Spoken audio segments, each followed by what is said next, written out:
I remember the crackle of the microphone and my sister's glittering eyes as she raised her champagne flute, a smile that looked razor-sharp across her lips. In that single moment, every guest at her wedding reception leaned in, expecting a sweet tribute or a funny anecdote. Instead, she called me, her only sibling, a failure, her clear voice slicing through the hush like a blade. My heart hammered, face burning with shock. Murmurs rippled across the crowded hall, and I could practically taste the tension in the air. Little did we know that searing insult would unravel secrets and spark an unbelievable twist no one could have foreseen. A legacy of rivalry. From the time we were children, my sister Darlene and I had a complicated dynamic, a blend of devotion, competitiveness, and half-unspoken envy. She was 3 years older, infinitely more poised and determined. Whenever she set her mind to something, a dance recital, a science fair, getting into her dream college, she achieved it. Meanwhile, I stumbled along in her shadow, surrounded by her achievements, constantly reminded by well-meaning relatives to try harder. To the outside world, we appeared close-knit, attending each other's birthdays, exchanging text messages, and presenting ourselves as siblings who had each other's backs. But inside, a tension brewed. Darlene was the unstoppable high achiever, and I was the uncertain dreamer who hopped from one half-baked project to another. Even so, never, in all the time we fought or teased, had she actually called me a failure in front of everyone we knew. Not until her wedding night, when the spotlight made her words impossible to forget. It's crucial to understand that we'd had an escalating series of arguments in the weeks leading up to her big day. She was marrying Louis, a successful architect who adored her. They dated for 4 years before he proposed in an art gallery, the flash mob surprising Darlene with a jazz rendition of her favorite song. From that moment on, her wedding plans took center stage. She wanted everything to be flawless, handmade invitations, an elegant venue, exotic floral arrangements. It was meticulously curated, and I, naturally, felt out of my depth trying to help. I was, at the time, between jobs yet again. My career was a patchwork of incomplete endeavors, a startup I co-founded that fell apart, a short stint as a freelance graphic designer, a bartending job to keep bills paid. Darlene tried to rope me into wedding errands, from tasting cake samples to picking up her dress. My scattered lifestyle didn't help me be the reliable sidekick she wanted, and tensions flared. She confronted me about my lack of direction. I retorted that she was overly controlling. We parted ways on a sour note just a week before the wedding. That's why, as I watched her stand up to make her toast during the reception, I half expected her to throw a veiled barb in my direction. But to be called a failure, in front of 100 guests, was something else entirely. The echo of that word lingered in the hush that followed, pressing on me like a weight I couldn't shrug off. The wedding reception, a ticking time bomb. Darlene's wedding was luxurious. Candlelit centerpieces, a sweeping floral arch, and a grand ballroom that once served as a historic landmark. As the official master of ceremonies directed guests to find their seats, I hovered near the back, scanning the crowd to see who'd shown up from our extended family. That was when Darlene got up to offer her toast, one typically reserved for celebrating new beginnings. She started off with a charming anecdote about how she met Louis, describing their second date fiasco when he spilled coffee on her shoes. The crowd laughed politely, raising their glasses. Darlene smiled, her eyes moving across the audience, brimming with a confidence that had always eluded me. Then she mentioned me, her sibling. Her posture shifted almost imperceptibly, her smile tightening. "I'd like to acknowledge my brother," she said, turning slightly in my direction. "He's always been the dreamer in the family." But, she paused, scanning the room, her voice echoing. "Sometimes dreaming isn't enough. Sometimes you have to face the reality of failure, to see that life doesn't wait for you to figure it out." I could almost hear the collective intake of breath from the people seated around me. Heat spread across my neck and cheeks. She wasn't done. "My brother has had, let's call them challenges. And while I wish I could celebrate his triumphs, it's hard to do so when every step he takes forward ends up going sideways, or worse, backward." She laughed a bit, though it sounded hollow. "But I love him," she added, almost as an afterthought, "and I hope someday he'll rise above these struggles and stop being a failure." The hush that followed was like a vacuum sucking the oxygen from the room. I saw people glancing at me, shifting in their seats. Darlene lifted her champagne flute and took a sip, her expression almost defiant. My stomach twisted. A mixture of fury and embarrassment clouded my vision, and for an instant, all I wanted was to sprint out of there and never look back. The eruption. I don't recall deciding to speak. Everything happened in a blur. One moment, I was standing there, face burning. The next, I was striding up toward the microphone. Darlene's eyes widened, and I glimpsed a flicker of something like regret in her expression. But it was too late. Her words were already out in the open, humiliating me in front of everyone. I gripped the mic, my voice shaking with emotion. "Darlene," I began, forcing my tone to remain steady, "thank you for that heartfelt toast." A few nervous giggles scattered throughout the hall. "But if you really want everyone to know the truth, maybe we should talk about how your perfect exterior has cracks too." Her eyes narrowed. She hissed, "Don't do this," under her breath, but the microphone picked it up, magnifying it through the speakers. The tension soared. This was not how wedding receptions usually played out. "I'm done pretending," I said, eyes flicking over the silent crowd. Louis stood at the head table, looking utterly panicked. My mother was near tears, her hands over her mouth. "You want to label me a failure? Fine. I've stumbled, messed up, started over more times than I can count. But at least I've been honest about it. Have you?" A hush so profound pressed down on us that the clink of silverware in the far corner sounded like thunder. Darlene's cheeks flushed. I was treading dangerous ground. My instincts told me to stop, but some pent-up frustration refused to be silenced. And then, the unbelievable happened, and it didn't come from me. We all jumped when a different voice boomed through the speakers. A man's voice, deep and tinged with bitterness. "You both need to stop," he said. "There are bigger secrets here than either of you realize." Heads turned wildly, searching for the source. Then I saw him, our estranged father, the man who vanished from our lives nearly 2 decades ago. He stood near the back of the ballroom, holding a microphone from a secondary sound system the DJ used for announcements. My entire body went cold. The father who'd left us, never to be heard from again, was at Darlene's wedding? Darlene seemed paralyzed, her eyes darting around as if she couldn't decide whether to scream at security or faint on the spot. The guests, with expressions ranging from shock to scandalized curiosity, peered at the tall, grizzled figure that had just intervened. Our father, Patrick, known to me only through hazy childhood memories, stepped forward. Gray flecked his hair, and lines creased his face. Yet his presence commanded attention. Slowly, almost ceremoniously, he placed the handheld microphone on a nearby table and spoke in a voice that reached all corners of the silent hall. "I haven't seen my children in years," he began, "but I can't stand by and watch them tear each other apart. I felt like the floor might give way beneath my feet. My father? Here?" Suddenly, my anger at Darlene, my embarrassment about being called a failure, it all paled in comparison to the tidal wave of unanswered questions and unresolved hurt that crashed into me. I wanted to shout at him, to demand, "How dare you?" But I couldn't tear my gaze away. Darlene was the first to break the hush. "What are you doing here?" she demanded, her voice cracking. "Who even told you about my wedding? You've been gone for half our lives." Our father looked older than I'd imagined he would. His eyes carried a weight that made me think he'd wanted to speak to us for a long time. "I came," he said softly, "because I knew this was the only time I could see both of you in the same place. And there are things you need to hear, things you never knew." I had no idea what he meant by that. But behind my shock, a flicker of curiosity ignited, overshadowed quickly by a lifetime of resentment.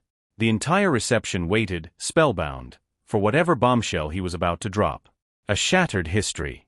Darlene stepped away from the wedding party, and I followed, drawn by the gravitational pull of the father we'd lost. She and I shared a brief, charged look, our sibling anger overshadowed by a deeper familial betrayal. How could he appear now, in the middle of this public meltdown? Louis, unsure whether to intervene, hovered near Darlene but kept his distance. The other guests, who'd been straining to see and hear, parted as if we carried an electric current. The tension felt almost cinematic. I could see a few of my cousins near the buffet table, hands over their mouths in disbelief. Our father inhaled, as if summoning courage. "You always believed I left because I got tired of being a father," he began. "But that's not the entire truth. I left because I had debts, massive debts, that threatened to ruin your mother's life. I had 2 choices: stay and risk letting collectors tear our family apart, or vanish and try to fix things from a distance. I chose the coward's way out." My stomach lurched, resentment tangling with confusion. Could that be true? If he'd been protecting us, why hadn't he ever come back when the dust settled? Darlene shook her head, tears glistening in her eyes. "Debts? That's your excuse? You couldn't trust Mom or us to handle it together. You couldn't say goodbye. He swallowed hard. I was ashamed. I didn't want you to see me like that, a failure who owed thousands to people who wouldn't think twice about hurting our family. I thought I could fix it quickly, send money back, and come home a hero, or at least not the deadbeat you believed me to be. His voice cracked on the word failure, which had loomed over me just minutes before. But the deeper I got, the harder it was to return. I glanced at Darlene, realizing the irony. She'd called me a failure, not knowing that the father we resented might have carried his own secret shame about failing us. The entire conversation was surreal, especially given the setting. People still in fancy dresses, half-eaten wedding cake on tables, centerpieces flickering with candlelight. And here we were, sifting through a family tragedy. A growing tension. Louis cautiously approached, placing a gentle hand on Darlene's shoulder. "We can take this somewhere private," he offered, eyeing the rapt, and perhaps scandalized, onlookers. But Darlene, tears now streaking her makeup, shook her head. She stared at our father, a lifetime of pent-up anguish shining in her eyes. "You say you were protecting us," Darlene said, her voice trembling, "but you left me to raise him." She gestured toward me. "I was a kid myself, but after you disappeared, I had to help Mom hold everything together. I had to be the role model. Do you know how heavy that was?" He nodded, looking pained. "I know I can't erase the past. But I came today in hopes of at least bridging the gap. I see you two, angry at each other, flinging around accusations of failure. Don't you see how it's the same cycle I fell into, shame, blame, bitterness?" I felt my throat tighten. Something about his words, the sincerity in them, made my own anger twist into something more complex. He was right. Darlene had called me a failure, and I was about to retaliate with all the resentment I could muster. Maybe, in some twisted way, we were replaying the same drama that had driven him away. My mind reeled. Guests began to shift uncomfortably. Some whispered among themselves, while others discreetly tried to exit, not wanting to witness the family meltdown. But to my surprise, many stayed, fascinated perhaps by the raw display of human drama unfolding in a setting usually reserved for happy toasts and dance floors. My mother, who'd been absent from the scene, suddenly appeared in the back. Her expression was a storm of shock and fury. She marched forward, lips pressed tight. "Patrick," she spat, addressing our father by his name. "Why are you here?" He lowered his gaze. "I'm sorry, Mary. I needed them to know the truth. They're grown-ups now, repeating the same mistakes. I can't let that happen."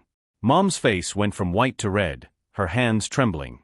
"You don't get to show up after 18 years, she hissed, "and pretend you have the moral high ground to fix anything. Look at what you've done." This was supposed to be Darlene's wedding day. I braced myself for my mother to explode, but what happened next took me off guard. Darlene stepped in front of her, stopping her from continuing. "Mom," she said quietly, "I deserve some answers. And apparently, so does my brother." My mother's eyes flicked between Darlene and me, and then to Patrick. She exhaled, half in exasperation, half in resignation. "Fine," she whispered. "But don't blame me if this entire day is ruined." A fragmented family, reunited? We stood in a rough circle, my sister in her flowing wedding gown, me in a rumpled suit, my father in a worn blazer, and my mother trembling with a mixture of rage and heartbreak. Louis, the newly minted husband, hovered protectively near Darlene, holding her hand. The rest of the wedding party stood at a respectful distance, some unsure whether to intervene or let it play out. I rubbed my temple, reeling from the surreal scene. "So what is it you wanted to say, specifically?" I asked our father, trying to keep my voice steady. "You said there are things we never knew." He sighed, casting a quick look at my mother. "You were both kids when the collectors started coming around. It wasn't just personal loans. I'd borrowed from a very dangerous group. There were threats. Your mother was terrified. I thought if I left, I could hide, earn money, pay them back quietly. I asked your mom to tell you and Darlene something else, that I'd left for a job opportunity or that we separated. But I realize now, that might have made things even worse." My mother's shoulders shook with repressed anger. "Yes, you told me some story about how you'd fix it all. Instead, I was left to pick up the pieces, raise 2 kids alone, and hold down 2 jobs. I had no idea where you went or if you were even alive, only that you'd put our family in jeopardy." Darlene let out a trembling breath. "All these years, I've tried to be strong, to be perfect, like I could erase the stigma of being abandoned. But I see now that maybe I overcompensated, and maybe I judged my brother too harshly for not living up to some impossible standard I'd set for myself. Her words hit me like a jolt. I glanced at her. She looked so vulnerable, standing there in her wedding gown, tears silently tracking down her cheeks. For once, the commanding aura she'd always worn like armor had cracked, revealing a scared child who'd been forced to grow up too fast. The apology that never came. I needed, an apology from my father for missing out on birthdays, graduations, even just the small joys of having a dad in my life. But when I opened my mouth to demand it, no sound came out. Emotions churned inside me, anger, grief, a yearning for closure. And then Darlene spoke first, her voice soft but firm. "You know what, Dad? I don't want to hear excuses anymore. You're here now, turning my wedding into a therapy session.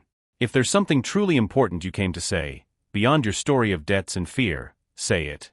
My father's gaze flicked to me, then back to her. He exhaled shakily. "I can't change the past. All I can do is try to stop the pain from repeating itself. You two are tearing each other down, ironically over the same word I was terrified of becoming, a failure." He looked pointedly at me. "You're not a failure, none of you are. You're my children. You've made mistakes, yes, but you're still standing, aren't you?" A hush fell as I absorbed his words. They were surprising, a direct contradiction to Darlene's humiliating toast. But could I trust him? After so many years of silence, was he really here to mend relationships, or simply to ease his conscience? Darlene's lips trembled, but she set her jaw. "I'm tired," she said. "Tired of carrying the weight of a broken family. If you think I'm going to forgive you right now, you're mistaken. If you think I'm going to pretend it's all okay, you're mistaken." She reached for my hand, an unexpected gesture. I hesitated, then let her fingers lace with mine. "But I see now," she continued, glancing at me, "that I've hurt you. I wanted you to be different, more stable, more everything I couldn't control in our past. I'm sorry." Her apology, quiet and raw, was more than I'd ever expected. My eyes stung. I squeezed her hand. "Thank you," I whispered, my voice thick. I'm sorry for lashing out earlier. I should never have brought up your flaws in front of everyone." She offered a shaky laugh. "I basically threw you under a bus. You had a right to defend yourself." The father we hadn't seen in years was here, my sister and I were holding hands, tears were in our mother's eyes, and the entire wedding party watched on in stunned silence. If someone had pitched this scenario as a movie script, I would have called it melodramatic. Then, as if the universe hadn't delivered enough shocks, another unexpected figure rushed in, a short, middle-aged man with a panicked expression, panting as though he'd sprinted across the venue. He wore a cheap suit, and he clutched an envelope in his hand. Before security could stop him, he exclaimed, "Mr. McCarthy." Mr. McCarthy, while looking directly at my father. We all turned to stare. My father's face went pale. "No," he muttered, stepping back. "Not here. Not now." Confusion rippled through me. Who was this man? One of the collectors from the past? The tension soared as a few of the groomsmen stepped forward, uncertain whether to intervene. Darlene and I instinctively moved closer to each other, hearts pounding. The man thrust the envelope at my father.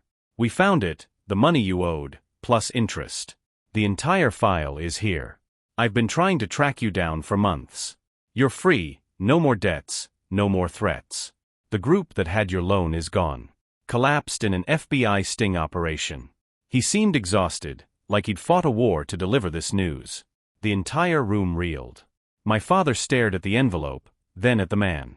Slowly, with trembling hands, he opened it, scanning the pages inside.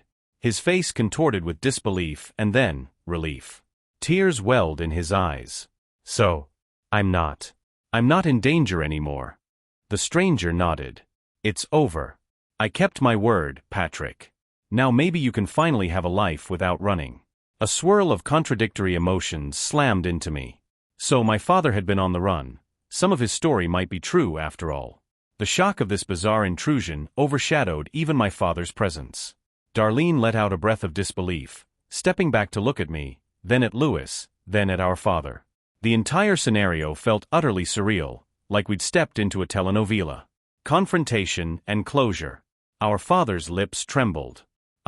This is what I needed. I can come back, start fresh, he cut himself off, turning to us with hopeful eyes.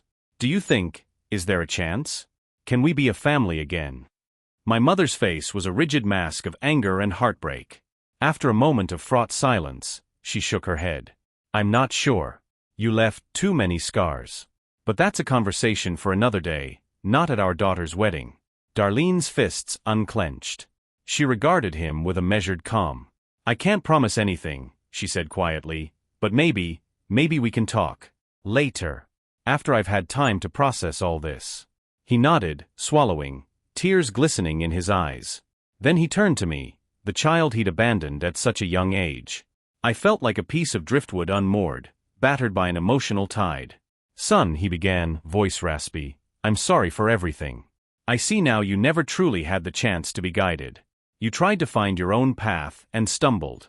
But that doesn't define you. A part of me wanted to yell, to rage at him for his absence, for the hollowness I'd lived with.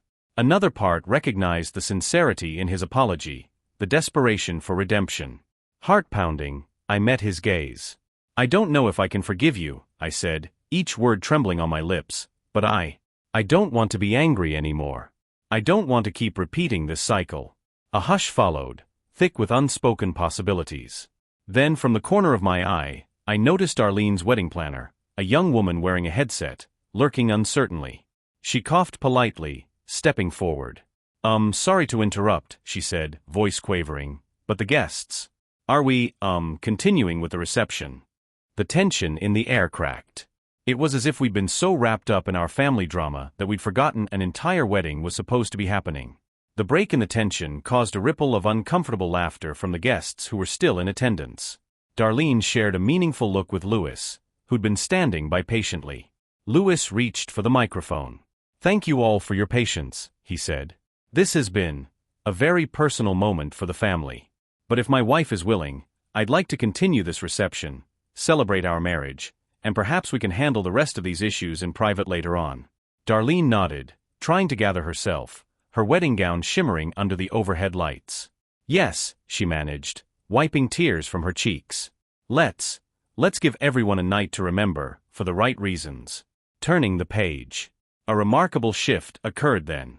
The tension diffused, replaced by a cautious hope. My father, still holding the envelope, stepped aside, as if acknowledging that the rest of the night belonged to Darlene. He didn't leave, but he kept his distance, letting the newlyweds bask in the attention of well-wishers who lined up to congratulate them. My mother, drained and pale, stepped out to get some air. I assumed she needed a moment to process what had just happened. Meanwhile, I found myself at the edge of the dance floor, feeling both numb and strangely euphoric that the confrontation was over. Darlene eventually approached me, still looking shaken but determined. She placed a hand on my arm. I'm sorry, she repeated, voice low. I shouldn't have said what I said. We might have had our differences, but calling you a failure was never fair. I nodded, mustering a small smile. We both said things we regret. And maybe Dad's right, we're repeating the same cycle of shame and blame. I don't want that to define us anymore. She exhaled, her breath catching. I want to be there for you, not against you. My life has been so meticulously planned, maybe I couldn't handle seeing you free-spirited and uncertain at times. It reminded me too much of Dad's unpredictability. I guess it scared me. I felt a lump in my throat. I never realized that's how you saw me. I was just trying to figure myself out. But if I can do better, be more reliable, I'll try. She gave me a watery smile. That's all I can ask. And I'll try to be less controlling. I suppose we both have some growing up to do. We embraced, and for the first time in years, I felt a genuine closeness that wasn't overshadowed by unspoken resentments. The moment was sweetened by the fact that, in the background, the band began playing a soft melodic tune, a subtle signal that the wedding was, indeed, moving forward. The rest of the reception was nothing short of surreal. People talked in hushed tones about the dramatic events that had unfolded, but as the hours passed, dancing and laughter took over.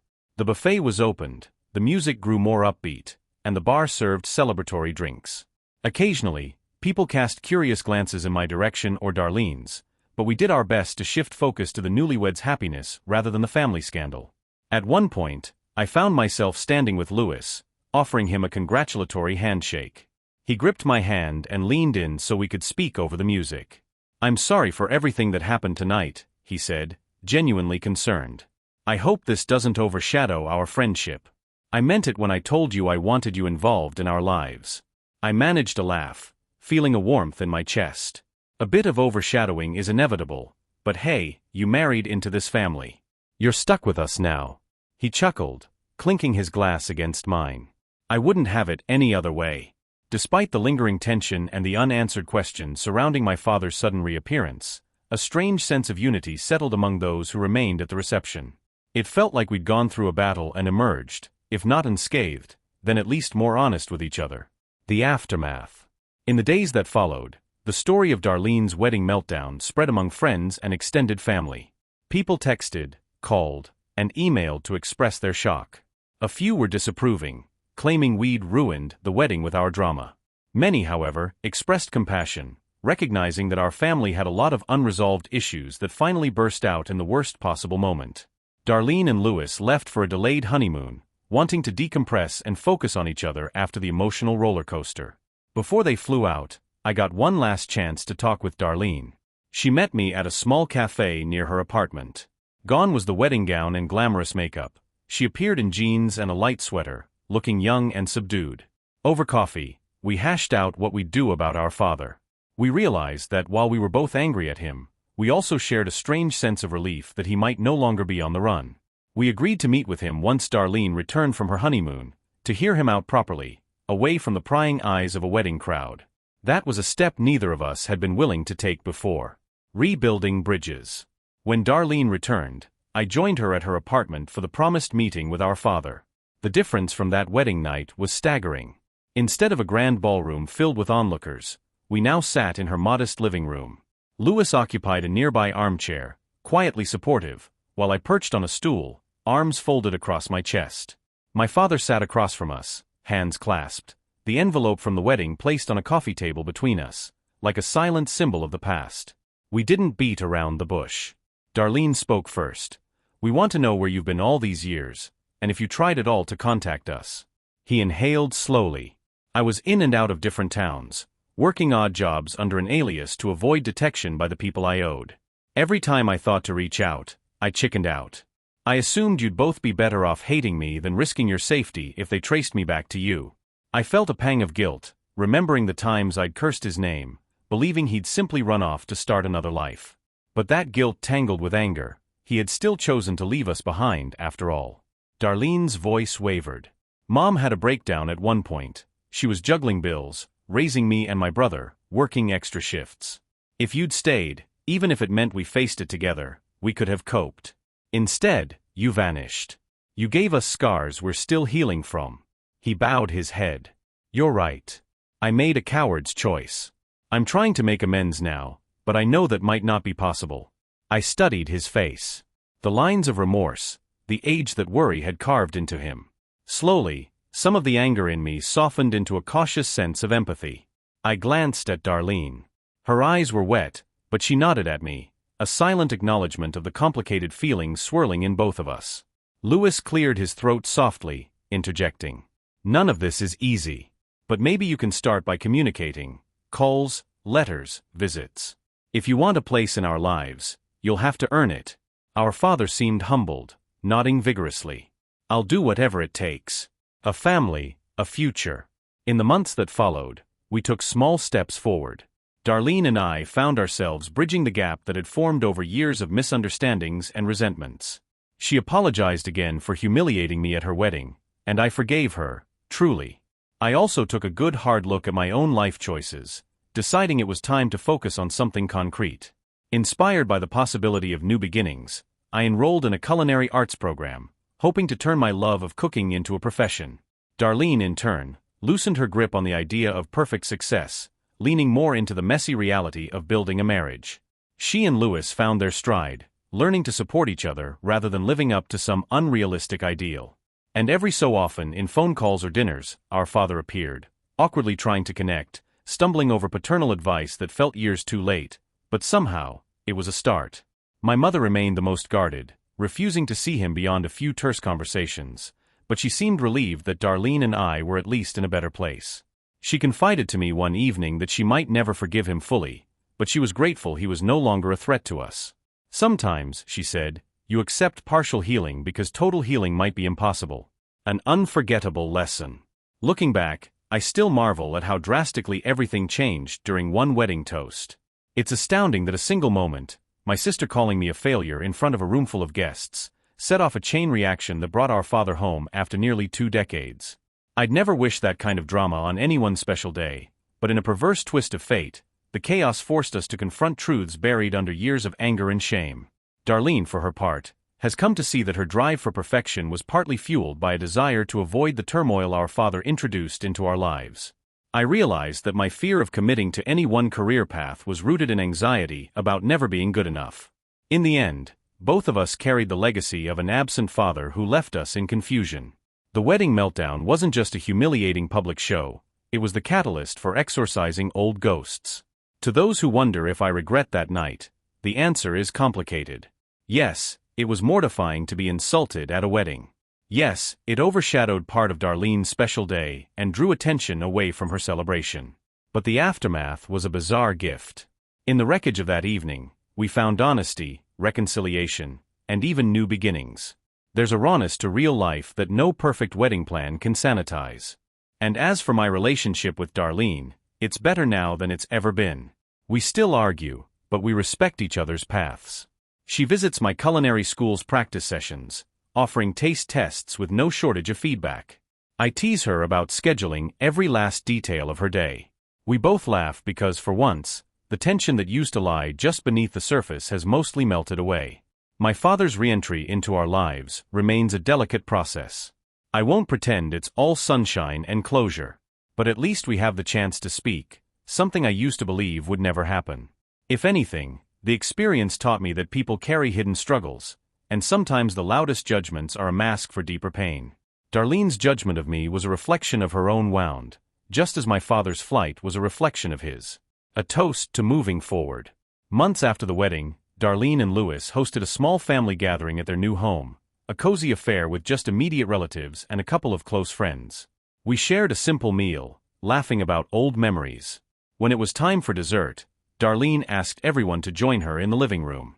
She cleared her throat, looking at me with a fond smile. "This time," she said, lifting a glass of sparkling cider, "I want to make a real toast." Everyone fell silent, remembering the last toast that caused so much mayhem. She turned to me, eyes soft. "I want to toast my brother, who is not a failure, but a strong creative soul who's finally found a passion that lights him up. His perseverance, despite obstacles, is something I admire deeply." Emotion clogged my throat as she continued. "I also want to toast to healing, to messy truths and second chances, to my husband, who has shown incredible patience through our family's drama." She glanced at Louis, who winked. "And yes, to my father, who gave us heartbreak but who also gave us the chance to mend what was broken." She lifted her glass higher. "Here's to moving forward, imperfectly, but together." The quiet clinks of glasses followed, echoing with genuine warmth. In that moment, I felt an indescribable gratitude for how far we'd come. Our father, seated quietly in an armchair, raised his own glass, tears glistening in his eyes. My mother, who sat on the opposite side of the room, nodded solemnly. She didn't raise her glass, but she didn't leave either. Sometimes, baby steps are enough. For me, the memory of that humiliating wedding toast has morphed into a symbol of transformation. I used to cringe, wishing I could erase that moment from my life. Now, I see it as the spark that ignited a hard, necessary journey toward truth and reconciliation.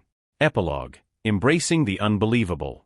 If you told me a year ago that my sister would publicly label me a failure during her wedding, and that the unimaginable fallout would lead to our father returning from obscurity, I'd have said you were out of your mind. Yet, life has a way of turning chaos into a crucible for change. No, not every wound is healed. We're still figuring out how to incorporate our father into our lives, if at all. My mother remains wary, and for good reason. But I'm grateful for the path we've started down, unsure though it may be. Darlene's marriage to Louis stands as a testament to forging ahead despite adversity. My own pursuit of culinary arts is a testament to forging a new direction in life, defying the label of failure. The night of the wedding, after the final dance, I recall stepping outside the venue into a chilly breeze, the sky speckled with stars. I felt raw, yet strangely light, as if we'd shattered something heavy that had been pressing on our family for years. It was an ending, yes, the end of the illusions that we were a simple, normal family. But it was also a beginning, a chance to build something more honest. Sometimes, it takes a shocking moment in the most public of settings to push us toward truths we've been too afraid to face.